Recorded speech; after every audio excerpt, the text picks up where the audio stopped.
Jalqaba gara seenaa ofii osoo hin darbiin akkam jirtu hordoftoota kiyya. Mucayyoon takka anuma jala deemtee na dabde isinillee hima agartanii. Rakkoo gumaatti akka isheen himattullee gaaffee jira. Lakkoofsa keellee keessaan na ergii jedhee jira. Ammallee irra deebi'ee sitti hima lakkoofsa kee keessaan naaf ergii walii galla. Tokkoffaa afaan Amaariffaa maaliif hin hojjettu? Oromoo wal guddisuu hin beeku. Waan akkas akkasii barreessita yeroo hundaa. Baay'ee si kabaje garuu baay'ee irra sii darbe afaan Amaariffaa yoo hojjette hin guddatta maal kan akkas jiru barreessita yeroo hunda keessaan lakkoofsa kee as yuutuubii kan jalatti naaf barreessi lakkoofsa kee qabadhee keessaa walitti himnaa jechuudha ifatti maaliifi asirratti waa adda addaa jedhee si arrabsuu hin barbaadu yoo takkaan bilookkii si godhee kabiraa banattee uftaa. Rakkoo kee keessaan si gaafachuu naaf wayyaa keessaan kutuu siin jedha. Ani walumaa galatti yuutuubii guddachuuf har'uma baneerra guddachuuf miti yuutuubiin kan guddatu gadaa waggaa lakkaa'ee waggaa 5 waggaa 3-4 isaa olitti kakuma ibbata ka galan malee warra beekamtii qaban warra feemsootaati warri har'a banee borkuma ibba galu malee nuti har'uma banee har'uma guddachuu wayya jennee gara afaan namaatti hojjennu. Afaanuma sanayyuu hin beeku beeyani. Afaanuma warra qomcee sanayyuu hin beeku dhugaa rabbii. Mee akkam. Jettiin baay'ee takka na aarse baay'ee dubbachuu hin barbaadu. Mee lakkoofsa kee asuma jala naaf kaa'i keessaan si ufa. Seenaa obboleettii keenya guyyaa tokkotti nama 5 waliin bulee halkan tokkoof guyyaa tokko sa'aatii 24 bakka jiru wallaalee ani qarshiitiin akka gurgurame beekuu baadhus akkuma nama kamiyyuu hojiif biyyaa bahee maadaamiin koo manni ishee mana ejjaa fi mana shiishaa waan adda addaa waan ta'eef dhugumatti kuni biyya arabaa jiraahii jedhee nama yaachisiisuu baatus mana tokko yookaas akkuma biyya keenya keessa manni tokko baalagee manni tokko immoo gaarii manni tokko hojiif manni tokko baalagummaaf akkuma jiru biyya namaa kana keessas wanta jiru natti fakkaataati yeroo man jalqaba biyyaa bahu mana ishee nagahuu isaatti baay'ee gaddus maadaamiin koo qarshii guddaa naaf laachuu baattus yeroo sana qarshii xiqqoo waan ta'eef gara biyyattis yoo ergu qarshiin sun baay'ee xiqqoo waan ta'eef garuu maadaamiin koo shiishaa adda addaa waan xuuxuuf waanuma isheen hojjettu waliin saayyuu waan hin beekneef guyyaa tokko mana sanaa bahee deema osoo hin jedhu isheen yeroo baay'ee kan akka bofaa fi jawwee namoonni baay'een keessan waa'ee jawwee bofaa gaafa dubbannu baay'ee waan rifattaniif ani garuu isuma dhiqee miicee nyaata isaa itti kennee waggaa baay'ee waliin jiraachaa waan tureef namoonni baay'een suuraa jawweeyyuu yoo argan baay'ee rifatu waan ta'eef ani garuu isuma waliin jiraachaa sababiinsa jaaladheef osoo hin taane yeroo duraa baay'ee sodaadha naannoo ji'a tokko yookaas ji'a 2 argi waliin jiraadhee booda maadaamiin koos akka ani hin sodaanneef marfee na waraanuu hin ooltu guyyaa tokko na ukkubee mana akiimii na geessitee ergisii waanuma sodaa miti osoo fuudhee ofirra kaaheeyyuu wanta akka waan hin sodaanneef anis akka isheen marfee na waraante ergisii baay'ee shakkus waan godhu tokkollee waan hin qabaanneef waan isheen naan jette hojjechuu malee gara biyyaas daawwaluu yookaas fira qaba lammii qaba jedhee guyyaa tokkos biyyatti daawwalee waan hin beekneef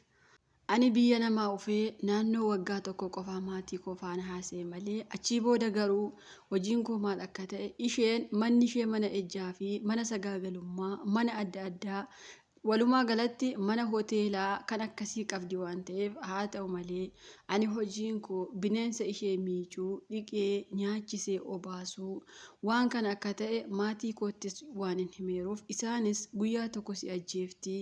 mana sanaa badii otuma naan jedhanii isheenis marfee na waraantee ergisii maatii kiyya daawwala yoon jedhus wanta akka waan hin beekneef qalbiinis na keessa waan hin jirreef haa ta'u malee bineensa sana dhiqee nyaachisee obaasuu wanta akka waan natti hin fakkaanneef maadaamiin koos ati amma nama gaariidha akkasitti jiraattaa qarshii yoo barbaadde waan ati feetu siif kennaa yeroo isheen jettee na gaafattu qarshiin kana caale jiraaree bineensi kuni biyya keenya keessatti osoo argame namni harkaan qabuu miti ijaanu yoo arge namni gaggabee du'u jira jedhee maadaamii kootti yeroo himu isheenis kuni gowwummaa keessan malee kuni wanta sooroma namaa fidu yookaas waan barbaadde waan siif godhu waan ta'eef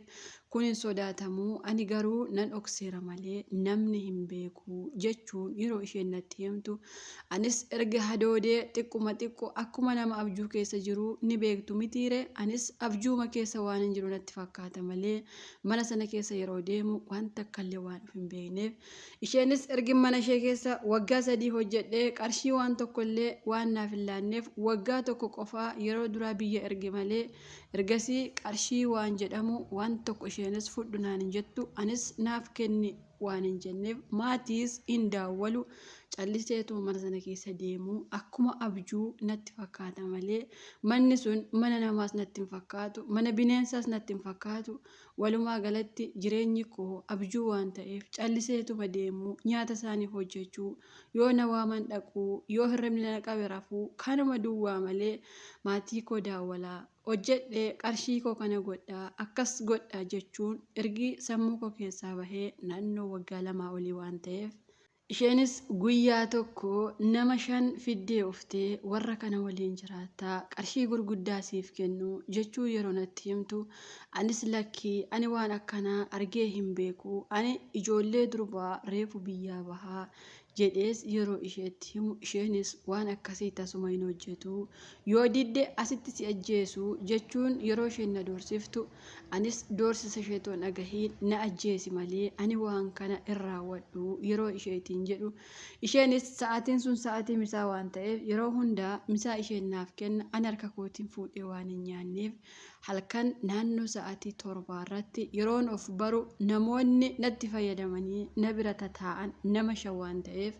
ergan of barees osuman of beekuus yeroo isaan natti wal furan inuman argaa 2 bulee haga 3ffaa haga 4 naannoo torbee tokko isaanuma natti wal furuuf isheenis ka'ii shaaworii galii nyaata nyaadhu kana malee hojii hojjedhu tasuma waan natti hin dubbanneef ergasii torbee tokkotti nama 2 fiduu hamma ji'a tokkotti nama 1 2 haguma argatte fiddee qarshii narraa nyaachuu yeroo isheen jalqabdu anis furmaanni koo waan takka waan hin jirreef qalbii koos waan hin beekneef guyyaa tokko maadaamiin koo na fudhattee bakka sargii waan deemteef sargii sana keessatti ijoollee Itoophiyaa achi keessatti argee mucayyoo afaan Amaariffaa dubbattu tokko anis afaan Amaariffaa waan hin danda'uuf isheen lakkoofsa bilbilaa keenaaf kenni yeroo naan jettu anoo biyya bilbilee hin beeku warra koos hin beeku ergi wallaalee waggaa 2 olii hinumaa nama natti fiddee dhiirra akkanatti natti fayyadamaa isheen qarshii fudhatti jechuun mucayyoo sanatti yeroon himu isheenis rifattee koottu asumaan bannaa isaan bakka sargii jiru ani ijoollee eegaa jira waan ta'eef ati immoo meeshaa waan guuraa jirtuuf nutti hin beekanii koottu hin banna jechuun mucayyoon sun anumaaf jettee maadaamii ishees nama gaarii waan taateef garuu seenaan koo waan ishee gaddisiiseef achumarraan akka banne yeroo isheen na gaafattu anis baay'ee sodaadhee lakkii waan kun hin ta'u akkamitti bannaa jechuun yeroo isheetti himu isheenis baay'ee boossee haga boossee maraattee booda irratti jawwee sanaaf silaattii si nyaachiftii yookaas immoo gadameessi kee miidhaa adda addaa irra gahuu danda'a ati jaalattee miti malee osoo beektee maatii kee osoo hin daawwaliin akkamitti waggaa 2 teessaa jechuun yeroo isheen na loltu anis achumarraan duraanuu meeshaan guuraan jira mitiire isaanis mana sana keessaa sargii waan ta'eef sirba waan ta'eef namni sarraatanyaa eeguun jiru isheenis ijoollee bakkeetti gattee sowaaqa yerosuma sana waamtee yeroo sowwaaqni sun dhufu ani baay'ee rifadhus isheen lookshinii ergitee fi homaa takkallee waan hin rifanneef mucayyoon sun mucaa Amaaraati malee ijoollee Oromoo miti dhugaa dubbachuuf yeroo tokko Amaara gaafa jedhan isaan keessas namni tokko namni namaaf yaadu hin jira natti fakkaata isheen na fuutee achiitii yeroo baddu ijoollee Oromoo bira nageessitee itti na laattee ofii ishee bakka isheen dhaqxe beekuu baadhus namatu jira jettee edaa isheen hinumaa mana xalabaa hin hojjettu duraanuu bakka irraa hojjete natti fakkaata. Isheetiin anatu hin beekne malee isheen durumaanuu waraqaa eenyummaa hin qabdu waan ta'eef durumaanuu baddee hojjete natti fakkaata. Haa ta'u malee mucayyoon sun ijoollee Oromoo bira nageessitee ijoollee sana bira taa'ee akka amantaa isaaniitti Islaamaaf Kiristaana osoo hin jedhiin amantaa kamiin osoo waliin qoodiin halkaniif guyyaa yeroo narratti qara'anii yookaan akka amantaa isaaniitti naaf salaatanii yookaas rabbii isaanii naaf waamanii anis yeroo muraasa keessa Anis yeroo muraasa keessatti mataan koos naaf fayyee akkuma nama hirribaa ka'uutti hirriba keessaa ka'ee maatii koos yaadadhee waan gochaa tures yaadadhee baay'ee boohee ijoolleen garuu hin boohin jechuun qarshii walitti naaf buusanii naannoo 200,000 Itoophiyaa kan ta'u naaf kennanii gara biyyaa galii hojiin hojjetiin jechuun gara biyya koo nagashanii haa galatoomaniitii anis biyya koo ergan gahee akka amantaa kootti amantaa koo jabeeffadhee cubbuu koo kadarbeefis rabbii kootti boohee kadhee maatii koos dhiifama gaafadhee maal keessa akkan tures osoo isaan ittiin dubbatiin humaa rakkoo hin qabu silkii dhabe malee jechuun silaas maatiin ofii fayyuma ofii barbaadamitiire boo'anii na simatanii anis yeroo sana qarshii 200,000 ijoolleen sun naa laatte of harkaa waan hin qabuuf isas maatii koo firee ammas imala koo gara biyya arabaa taasisee amma biyyuma arabaa keessa jira ergan deebi'ee ufee naannoo waggaa 2 olii fixee waan jiruuf amma garuu qarshii koos walitti qabadhee mannis galata rabbii mana nagaa nagahee amma namni baay'een gaa'ilaaf na barbaadaa jira ani garuu maatiin koo ilmi abaluu ni kaasi godhachuu fi heerumtaa jedhanii yeroo na gaafatan cubbuu hamma kana dalagaa waan tureef maadaamiin koo isheen duraa waan isheen na goote waan ajaa'ibaa waan ta'eef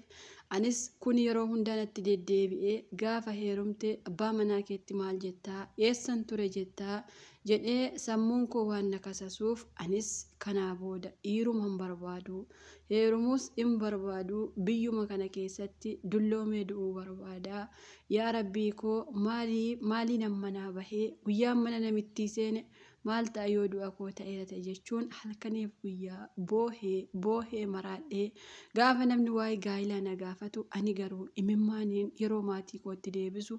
isaan mucaan keenya maal taatee namatu akka isheen heerumne godhe moo maaliif dhiira jibbiti jechuu yeroo isaan na gaafatan seenaa koo garuu yookaas keessa koo kan beeku rabbi qofaa waan ta'eef maatii koottis dubbachuu dhiisee ani hin geenye ganaadha jedhee yeroo itti himu maal hin geenyeeti dubartiin waggaa 20 ol dabarraan maal eegdii jechuun yeroo isaan na lolan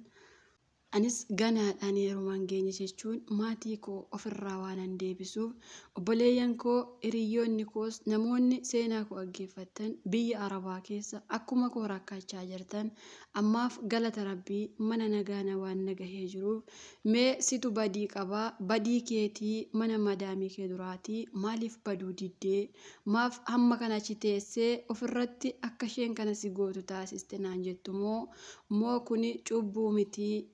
dirqama marfeesi waraanteeti malee yookaas fedhii keetiin miti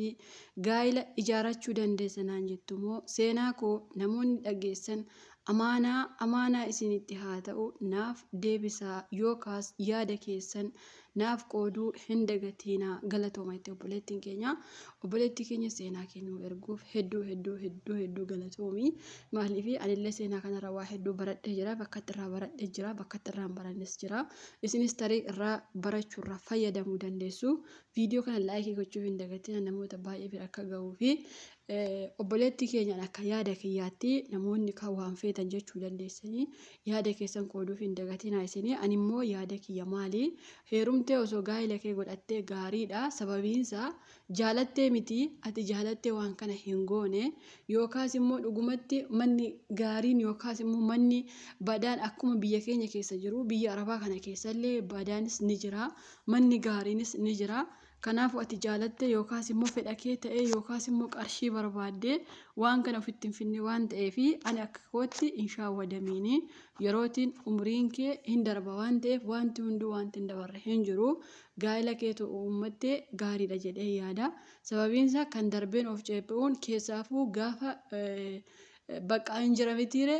gaafa akkanatti biyyaa bahan yookaas gaa'ila tokkoon godhati yookaas immoo osoo namaa walitti hin dabalamin gaafa biyyaa bahanii biyya namaa kana keessatti immoo akka carraa ta'e gaafa waa tokko ta'an baay'ee namatti dhagahama sababiinsaa dirqii waan ta'eef fedha kee miti waan ta'eef hagummaa dhiira jibbitee gaa'elallee jibbitutti nama geessisa waan ta'eef garuu osuma kun immoo jiru wanti hundinni waan nama mudanne hin jiru. Biyya keenya keessallee osoo ta'e waan kun nama mudachuu hin danda'a. Biyya namaa keessattis immoo bakka hundaatti miti bakka tokko tokkotti kan nama mudatu jechuudha akkuma mucayyoo kana. Kanaafuu ani itoo gaa'ela kee uummatte gaariidha jedhee yaada. Tarii namoonni baay'een maaliif akkas jettaa badii isheeti jechuu isheetu badii qaba jechuu dandeessanii garuu akkas ta'uu hin qabu. Yosoo fedhii ishee ta'ellee xiqqoo nama gaddisiisa garuu kun fedhii ishee miti kanaafuu gaa'ela keessa uummattee baay'ee gaariidha jedhee yaada. Namoonni tarii waan kun isin mudate yookaas immoo biyya namaa keessatti ta'a biyya keessan keessatti ta'a. Waan kun narra gaheera ani heerumuu hin barbaadu gaa'ela dhaabbachuu hin barbaadu warri jettan hin shaawadamina gaa'ela keessan dhaabbadhaa. Irra caalaan immoo wanti kun yoo isin qunname yookaas immoo waan kanarra yoo geessan hiriyyaa kiyyaa obboleettii kiyyaa obboleessa kiyya jettanii waan kana warri odeeffattan keessaafuu maqaa keessan dhokfattanii gaafa seenaa keessan himattan mucayyoon kun maqaa ishee waliin natti himte maqaa ishee fi biyya ishee waliin na ergite akkatti seenaa keessan namatti hin ergatina biyya keessan maqaa keessan hin ergatina. Seenaa keessan qofa ergattu malee namoonni maqaa keessan waliin ergitan akkanatti hin ergina isiniin jechuu barbaada.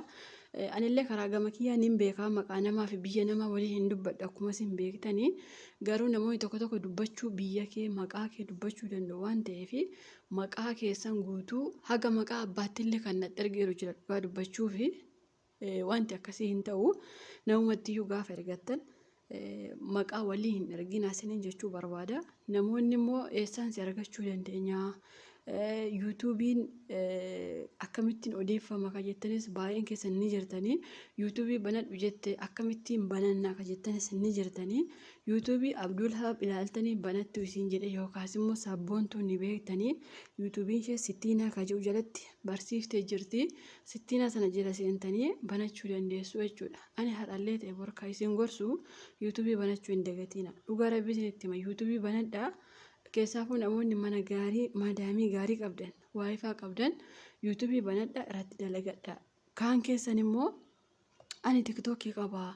TikTokii irratti bayee hojjechuu na dabbare jettanii TikTokiin faayidaa hin qabu. TikTokiin akkaataatti faayidaa qabu waan qabu natti fakkaata garuu hin beeku icciitiisa yoo leenca namaa kennan yoo habaaboo namaa kennan akkatti qarshii namaa kaffalan natti fakkaata. Walumaa galatti ani kan hin beeku YouTube'n qofaadha. YouTube'n faayidaa hedduu qaba yoo namni isinii ilaalee ilaasha gaarii yoo godhatee viyuunsaa ol ka'a yoo ta'e faayidaa hedduu qaba jechuudha. Kanaafuu YouTube'n banadhaan dhaamsa kiyya har'as ta'e bor kan isin jajjabeessu ani kana qofaadha jechuudha.